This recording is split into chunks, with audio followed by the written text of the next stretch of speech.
अल फलाह university पर दौड़ेगा bulldozer. सामने आए चौंकाने वाले सबूत, अलर्ट हो गई एजेंसी।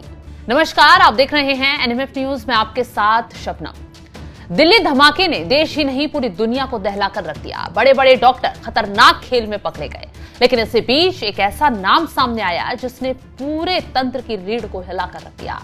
वो नाम है अल फलाह यूनिवर्सिटी, जो अब मिट्टी में मिलने जा रही है। यानी अब इस यूनिवर्सिटी पर बुलडोजर चलने की तैयारी शुरू कर दी गई है, क्योंकि इस बार यूनिवर्सिटी को लेकर ऐसा खुलासा हुआ जिसने हर किसी को चौंकाकर रख दिया।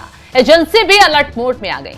इस यूनिवर्सिटी की जमीन पर न सिर्फ आतंकी पल रहे थे, खतरनाक साजिशों के तार बुन रहे थे, बल्कि यूनिवर्सिटी ने खुद सरकार की नाक के नीचे ऐसा कारनामा कर दिया कि खुलासे के तुरंत बाद बुलडोजर तैयार भी हो गया। चलिए पहले यह बताते हैं कि आखिर क्यों इस यूनिवर्सिटी पर बुलडोजर दौड़ने की तैयारी शुरू हो गई है। आखिर इस यूनिवर्सिटी ने ऐसा क्या किया कि तुरंत बुलडोजर उतारा गया। दरअसल अल फलाह यूनिवर्सिटी में आतंकी साजिश के खुलासे के बाद अब जमीन अधिग्रहण और निर्माण संबंधी गड़बड़ियों की परतें भी खुल रही हैं। जांच के बाद यूनिवर्सिटी में अवैध निर्माण गिराने की योजना बनाई जा रही है। प्रशासनिक स्तर पर नियमों के उल्लंघन को लेकर गंभीर आरोपों की जांच तेज हो गई है। सूत्रों के मुताबिक यूनिवर्सिटी प्रशासन ने करीब 80 एकड़ परिसर के विस्तार के दौरान न केवल सरकारी और ग्रामीण रास्तों पर कब्जा किया, बल्कि कई इमारतें बिना स्वीकृति के तैयार भी कर दी। 2 दिन पहले डीटीपी, इन्फोर्समेंट, तहसीलदार और पटवारी के जरिए यूनिवर्सिटी की पैमाइश करवाई गई। अब आशंका है कि अवैध निर्माण और अवैध कब्जे के खुलासे के बाद इस अल फलाह यूनिवर्सिटी पर बुलडोजर दौड़ सकता है। वैसे भी जब से इस यूनिवर्सिटी से डॉक्टरों का आतंकी कनेक्शन निकला है, तभी से इस यूनिवर्सिटी को मिट्टी में मिलाने की जोरों शोरों से मांग उठ रही है। जिस जगह पर यह यूनिवर्सिटी बनाई गई है, यहाँ के लोग आतंक की फैक्ट्री से बताकर इसके खिलाफ आवाज बुलंद कर रहे हैं। ग्रामीणों का आरोप है 1990 में जब यूनिवर्सिटी परिसर का विस्तार हुआ, तब चांसलर ने मनमानी करते हुए कई पारस्परिक रास्तों पर कब्जा कर लिया, जिससे किसानों का खेतों तक पहुंचना मुश्किल हो गया।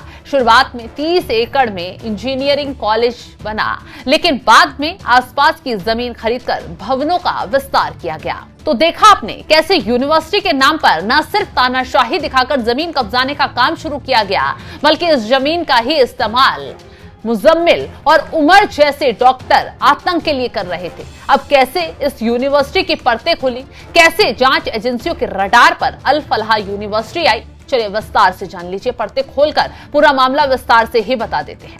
शुरुआत होती है जम्मू कश्मीर पुलिस के बड़े एक्शन से। जम्मू कश्मीर की पुलिस ने फरीदाबाद आकर मुजम्मिल नाम के एक डॉक्टर को अरेस्ट किया, जो अल फलाह यूनिवर्सिटी में पढ़ाता था, जिसके पास से 2900 किलो अमोनियम नाइट्रेट बरामद हुआ। जांच हो रही थी, डॉक्टर मुजम्मिल मुंह खोल ही रहा था। इतने में ही दिल्ली में लाल किले के पास बम धमाका हो गया। ये धमाका देश ही नहीं पूरी दुनिया को छलनी कर देने वाला था।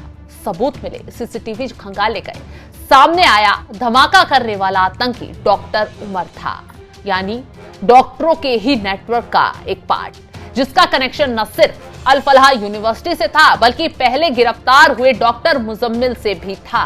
ये लोग पाकिस्तान के आतंकियों के साथ मिलकर भारत को दहलाने की कोशिश में लगातार जुटे हुए थे। 2 साल पहले से फरीदाबाद में बैठकर ये नापाक कोशिशों को अंजाम देने की फिराक में लगे हुए थे। साजिश के तार बुनते जा रहे थे। इसी बीच एक महिला भी पुलिस के हत्थे चढ़ती है, जिसका नाम शाहीन शाहिद है। काम आतंक की फैक्ट्री लगाकर महिलाओं को जुटाकर उसका हिस्सा बनाना था, देश भर में आतंक फैलाना था। लेकिन ये अपनी नापाक कोशिशों में कामयाब हो पाती, उससे पहले ही इसके इरादों को जांच एजेंसियों ने चकनाचूर कर दिया। ऐसे में इन सभी आतंकवादियों का सीधा सीधा कनेक्शन अल फलाह यूनिवर्सिटी से निकला। कोई उसमें पढ़ता था तो कोई उसमें पढ़ा चुका था, इसलिए अल फलाह यूनिवर्सिटी अब रडार पर आई। आरोपियों के साथ साथ अल फलाह के खिलाफ भी धमाकेदार एक्शन लिए गए। सिलसिलेवार तरीके से बताते हैं अब अल फलाह के खिलाफ क्या क्या कार्रवाई हुई है और कैसे ये रडार पर आई, ये तो हमने बता दिया, लेकिन कार्रवाई की जद में आते ही कितने लोग एक्शन के दायरे में आ गए, ये पहले जानिए। दरअसल यूनिवर्सिटी की मान्यता एआईयू की ओर से रद्द कर दी गई। एआईयू ने कहा कि घटनाक्रम और यूनिवर्सिटी का आचरण एआईयू के मानकों और नियमों के मेल नहीं खाता। एआईयू से पहले एनएएसी की तरफ से भी विश्वविद्यालय को शो कॉज नोटिस थमाया गया। दिल्ली पुलिस ने अल फलाह यूनिवर्सिटी के चेयरमैन जवाद अहमद सिद्दीकी को अलग अलग मामलों में समन जारी किया। ये समन फरीदाबाद में आतंकवाद मॉड्यूल मामले और विश्वविद्यालय के खिलाफ जालसाजी और धोखाधड़ी के 2 मामलों की चल रही जांच से संबंधित है। हाल ही में दिल्ली पुलिस की अपराध शाखा ने अल फलाह यूनिवर्सिटी पर शिकंजा कसते हुए 2 प्राथमिकी दर्ज की। यूजीसी की शिकायत पर दर्ज इन मामलों के बाद पुलिस टीमें ओखला स्थित यूनिवर्सिटी ऑफिस पहुंची और कई दस्तावेज मांगे। दिल्ली ब्लास्ट मामले में पुलिस और जांच एजेंसियों की अल फलाह यूनिवर्सिटी की हर एक एक्टिविटी पर नजर है। फलाह को विदेशी फंडिंग मिलने की बात सामने आई है, जिसकी जांच की जा रही है। इसी बीच अल फलाह यूनिवर्सिटी से 2 इलेक्ट्रीशियन गिरफ्तार हुए हैं। दोनों पर आतंकियों को फंडिंग देने का गंभीर आरोप लगा है। तो जितनी कार्रवाई हो रही है, जितने लोग रडार पर आ रहे हैं, सबका कनेक्शन अल फलाह यूनिवर्सिटी से निकल रहा है। तो भला कैसे इस यूनिवर्सिटी को बिना जांच के छोड़ दिया जाए, कैसे इस यूनिवर्सिटी को मिट्टी में न मिलाया जाए। इसी बीच खुलासा यह भी हो रहा है, अल फलाह यूनिवर्सिटी से जुड़े और इन आतंकियों के संपर्क में आए करीब 200 लोगों को एजेंसियों ने रडार पर लिया है। कई लोगों से पूछताछ हो रही है, जबकि कई पर गुप्त निगरानी रखी जा रही है। इसके साथ ही साथ फरीदाबाद पुलिस ने शहर में किराए पर रह रहे बड़ी संख्या में कश्मीरी छात्रों और किराएदारों से पूछताछ की है। अब तक 2000 से ज्यादा छात्रों और किराएदारों से पूछताछ की जा चुकी है। तो अब इस नेटवर्क को पूरी तरह से तबाह करने की तैयारी शुरू हो गई है। न साजिश रचने वालों को छोड़ा जाएगा, न पाकिस्तान में बैठकर यहां तार बुन रहे आतंकियों को किसी हाल में बख्शा जाएगा, क्योंकि प्रधानमंत्री मोदी इस मामले को लेकर बेहद गुस्से में और गंभीर शब्दों में साफ साफ कह चुके हैं कि इस आतंकी हमले में जो भी लोग शामिल होंगे, जो भी आरोपी पाए जाएंगे, उन्हें किसी हाल में बख्शा नहीं जाएगा। आज मैं यहां बहुत भारी मन से आया हूं।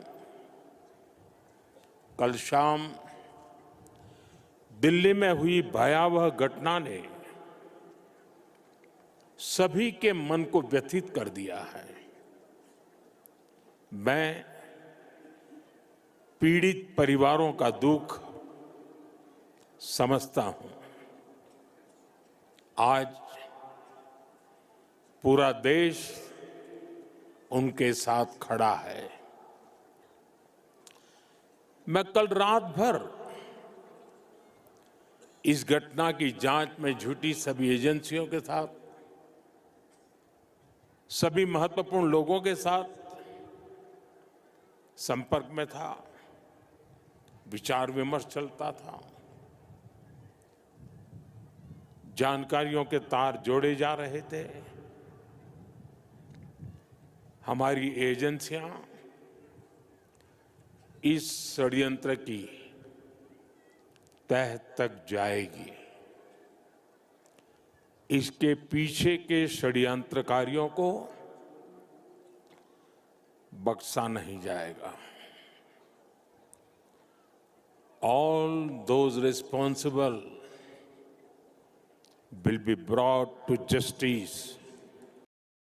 सबूत जुटाए जा रहे हैं, बैठ के चल रही हैं। अब बस बचा है तो प्रहार, आखिरी प्रहार, और दिल्ली में आतंकी हमले का बदला। कहा जा रहा है कि जिस तरीके से पाकिस्तान से इन आतंकी हमले के तार जुड़ रहे हैं, जल्द पाकिस्तान से ही इसका हिसाब किताब किया जा सकता है। यानी पहले ही सेना की तरफ से कहा गया था कि ऑपरेशन सिंदूर रुका है, खत्म नहीं हुआ है। अगर सबूत पुख्ता मिल जाते हैं तो जाहिर सी बात है पाकिस्तान की अब आफत आने वाली है। ऑपरेशन सिंदूर कब शुरू होकर पाकिस्तान के उन आतंकियों को नस्तनाबूद किया जाएगा जिन्होंने दिल्ली में कायराना हरकत इन डॉक्टरों के जरिए करवाई। हालांकि इन डॉक्टरों के नेटवर्क को तो तोड़ा ही गया है, साथ ही साथ बाकी लोग कितने इसमें शामिल थे उनका पर्दाफाश भी लगातार किया जा रहा है। और जिस धरती से ये आतंकवादी पनप रहे थे, जिस यूनिवर्सिटी में ये पनाह लेकर बैठे थे, उस यूनिवर्सिटी पर अब काल आ गया है। तो फिलहाल इस खबर को लेकर आप क्या राय रखते हैं, कमेंट बॉक्स में जरूर बताइएगा। तमाम बड़ी खबरों की अपडेट के लिए आप हमारे साथ जुड़े रहें। नमस्कार।